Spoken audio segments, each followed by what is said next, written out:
Everyone, I am Ifra, hope you are doing well. तो start करते हैं आज का टॉपिक। आज हम पढ़ने वाले हैं कि जो डिटेल्स हम जीएसटीआर 4 में फिल करते हैं उसमें क्या क्या इन्फॉर्मेशन हमें फिल करनी होती है। अगर हमें पता नहीं होगा, इसकी नॉलेज ही नहीं होगी कि कौन सी इन्फॉर्मेशन फिल करनी होती है, तो वो फॉर्म हमें बहुत हार्ड लगेगा, समझ नहीं आएगा।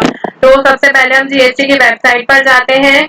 इसमें आपको कहाँ से मिलेगा, लॉग इन करेंगे आप, यूजर आईडी पासवर्ड डालेंगे और आपको वहाँ पर जीएसटी का फॉर्म सारे दिख जाएंगे। उसमें से आपको जीएसटीआर 4 को सिलेक्ट करना है और उसमें आपकी क्या बताया था मैंने, 3 ऑप्शन हम पढ़ चुके हैं। जीएसटीआईएन फॉर टैक्स पेयर था,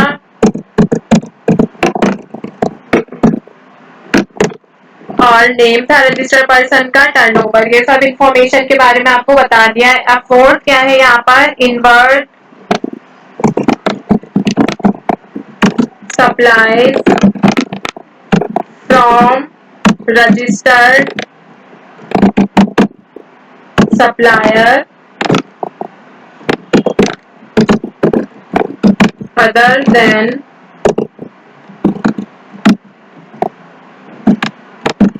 रिवर्स चार्ज। देखिए इसमें क्या कहा गया है, एक सेकेंड इसको सही करते हैं।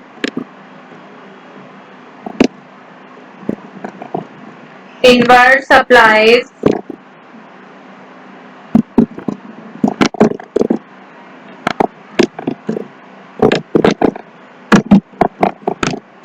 on which tax paid on reverse charge. तो देखिए इसका मतलब क्या है कि रिवर्स चार्ज के जो हमें क्या करनी होती है, पे करने होता है परचेजेस, मतलब कि रिवर्स जीएसटी के पेड वाली जो हमारी परचेजेस होती है उनके बारे में अभी पढ़ेंगे। इनवर्ड सप्लाई मतलब कि जो हम परचेज करते हैं, ठीक है। तो इसमें ऐसी इनवर्ड सप्लाईज को एक्सप्लेन कर रखा होता है या फिर बोल सकते हैं इलेबोरेट करना होता है, जिसके लिए आपको रिवर्स जीएसटी पे करनी पड़ती है, ठीक है। इन में क्या होता है, इन सेल्स में मतलब कि इन बिक्रियों में आपको रेट वाइज इंफॉर्मेशन देनी पड़ती है कि कौन सा प्रोडक्ट आपका कितने का है। रेट वाइज होता है ना कि एक पर पीस इतना होता है, वही मतलब है इसमें। इस सेक्शन में आपको बिजनेस से रिलेटेड में 4 तरह की इंफॉर्मेशन मिलती है। देखिए इस जो फोर्थ ऑप्शन है इसके भी 4 पार्ट होते हैं। फर्स्ट होता है inward supplies from registered supplier other than reverse charge, मतलब कि इसमें रिवर्स चार्ज के अलावा जो भी हमारी परचेजेस हैं उनका, मतलब जो हमारी खरीदारी है उनका एक्सप्लेन करेंगे। फॉर्म में इनकी जो इंफॉर्मेशन अपने आप हमें ऑटोमेटिक फिल हुई मिलती है, क्योंकि जो हमारे सेलर की ओर से भरे गए हैं, किसमें आपको बताया था, जीएसटीआर 1 में और जीएसटीआर 5 में, ठीक है। सेकंड क्या होता है, inward supply from registered supplier attracting reverse charge. पहले में क्या था, अदर देन रिवर्स चार्ज, अब क्या है, attracting reverse charge.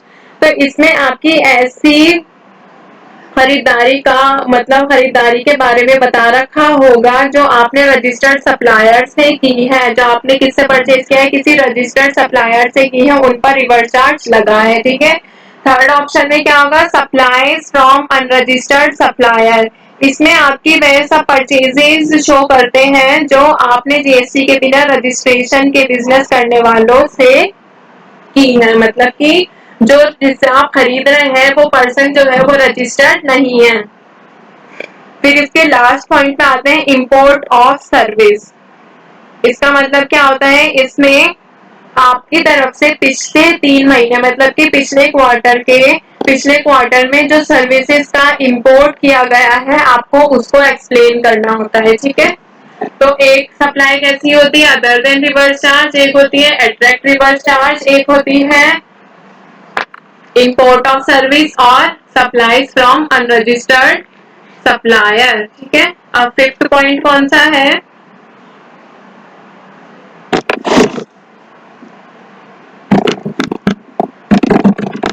Amendments to details of inward supplies furnished in returns for earlier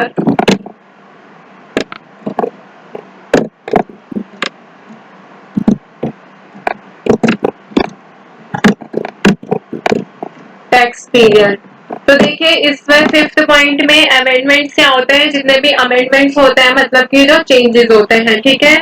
तो पहले की किसी महीने की परचेजेस में जिनको आप में बदलाव के मतलब कि पहले के किसी महीने की परचेजेस में हुए चेंजेस जिनका टेबल 4 में इसमें एक्सप्लेन कर रखा होता है जीएसटीआर 4 के फॉर्म में ही। तो इसमें क्या होता है, इस टेबल में आपको उन डील्स में हुए चेंजेस के बारे में एक्सप्लेन करना होगा, बताना होगा जिनको आप टेबल 4 में रखते हैं, ठीक है। यानी कि रिवर्स जीएसटी वाली डील्स पे जो आपके चेंजेस हैं उनको आपको एक्सप्लेन करना होगा। टेबल 5 में आपको जो टेबल 4 की बात होगा इसमें क्या होगा, जो आपको चेंजेस के बारे में लिखना होगा। अब आती है टेबल 5 की बात। तो टेबल 5 के कुछ पार्ट्स आपको इसमें बांट रखे हैं। फर्स्ट क्या है कि इसमें उन सप्लाईज को आपको बताना होता है जो रिटर्न में आपसे गलती से गलत फिल कर दिए गए हैं, ठीक है, गलत रजिस्टर हो गए हैं। फिर इसमें ओरिजिनल डेबिट नोट्स और क्रेडिट नोट्स की आपको मतलब कि बोल सकते हैं बताना होता है, किसके बारे में, डेबिट और क्रेडिट नोट जो ओरिजिनल होते हैं। इनमें उन डेबिट नोट और क्रेडिट नोट की आपको इंफॉर्मेशन देनी है जिनमें जो चेंजेस हुए हैं, ठीक है। मतलब ये फिफ्थ ऑप्शन किसका होता है, जो आपके चेंजेस के बारे में है। सिक्स ऑप्शन पे आते हैं। सिक्स की अगर बात करें, टैक्स ऑन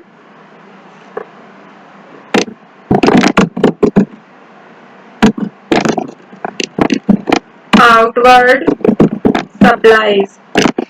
तो देखिए सिक्स पॉइंट में क्या है, टैक्स ऑन आउटवर्ड सप्लाईज में इसका मतलब क्या होता है कि आपकी परचेजेस पर जितना टैक्स बना होता है, ठीक है, आपकी परचेजेस पर बनी टैक्स सप्लाई। तो इसमें क्या होता है, आपको अपने टैक्स पीरियड मतलब कि जितने भी आपका क्वार्टरली उसके क्वार्टर के दौरान आपकी जो बिक्री है या फिर बोल सकते हैं एडवांस है उन सबको एडजस्ट करते हुए बन रही आपकी जितना आपको टैक्स पे करना होता है वो सब आप वहां पर लिखेंगे, ठीक है। जिसमें आपको टोटल टर्नओवर, उस पर टैक्स का रेट या फिर टोटल कंपोजिशन टैक्स अमाउंट बताना पड़ता है कि इतना आपको टैक्स पे करना है, कितना आपका टर्नओवर है, कितना कंपोजिशन टैक्स अमाउंट है, ये सब। तो सेंट्रल टैक्स और स्टेट मतलब कि यूनियन टेरिटरी टैक्स या फिर यूटी टैक्स या फिर स्टेट टैक्स अलग अलग बताना होता है कि सेंट्रल जीएसटी में आपको इतना टैक्स लग रहा है, स्टेट में आपको इतना लग रहा है, ये सारी चीजें, ठीक है। सेवंथ पॉइंट पे आते हैं यहाँ पर।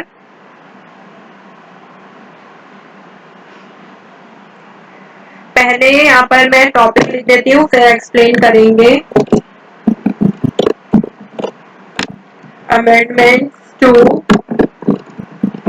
आउटवर्ड सप्लाई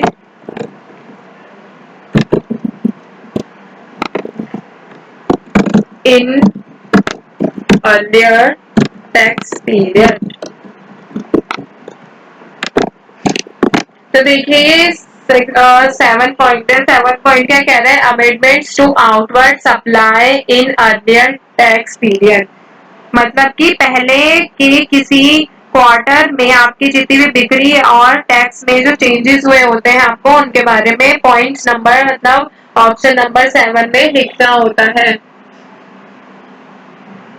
तो पहले को किसी क्वार्टर के रिटर्न जीएसटीआर 4 में आपने जितने भी टोटल बिक्री से रिलेटेड मतलब कि टोटल सेल से रिलेटेड या फिर डिटेल्स भरी थी, उसमें क्या होगा, अगर कोई चेंजेस हुई है, कोई इसमें सूचना देनी है, आपको कोई इंफॉर्मेशन देनी है, तो टैक्स में हुए चेंजेस सेंट्रल टैक्स या फिर वो स्टेट टैक्स हो या फिर यूनियन टेरिटरी टैक्स हो, आपको सब में अलग अलग फिल करना पड़ता है। किसके changes, outward supply in earlier tax period. मतलब कि जितने भी आपके आउटवर्ड सप्लाई में चेंजेस आता है, चाहे वो सीजीएसटी हो या फिर एसजीएसटी हो या फिर यूटीजीएसटी हो, सब में आपको अलग अलग इंफॉर्मेशन देनी पड़ती है। तो आई होप आपको ये 7 पॉइंट्स क्लियर हो गए होंगे। एक बार रिवाइज कर लेते हैं। फर्स्ट में क्या, आपको जीएसटी का नंबर देना होता है टैक्स पेयर का। और अपना नाम लिखना होता है, जो रजिस्टर्ड पर्सन है, बिजनेस का नाम लिखना होता है, टर्नओवर कितना था लास्ट ईयर या फिर लास्ट क्वार्टर है तो आपका लास्ट क्वार्टर में कितना टर्नओवर था, आपको वो अमाउंट लिखना होता है यहाँ पर। फिर inward supplies on which tax paid on reverse charge, मतलब कि रिवर्स चार्ज से रिलेटेड इंफॉर्मेशन लिखनी होती है, इसमें आपको चेंजेस लिखने होते हैं। और इसमें क्या होगा, आउटवर्ड सप्लाई पे कितना टैक्स लग रहा है, ये सब चीजें भरनी होती है कि कितना टर्नओवर है, कितना टैक्स लग रहा है, कितना कंपोजिशन टैक्स अमाउंट है, ये सब चीजें। इसमें क्या होगा, आउटवर्ड सप्लाई कि जितने भी चेंजेस हुए होते हैं आपको वो लिखने हैं। इनवर्ड और आउटवर्ड दोनों में ही आपको चेंजेस जो हुए होते हैं सीजीएसटी, एसजीएसटी और यूटीजीएसटी सबके अलग अलग फिल करने पड़ते हैं। तो आई होप आपको इतना क्लियर हो गया होगा। मिलते हैं नेक्स्ट वीडियो में। Stay tuned and thank you.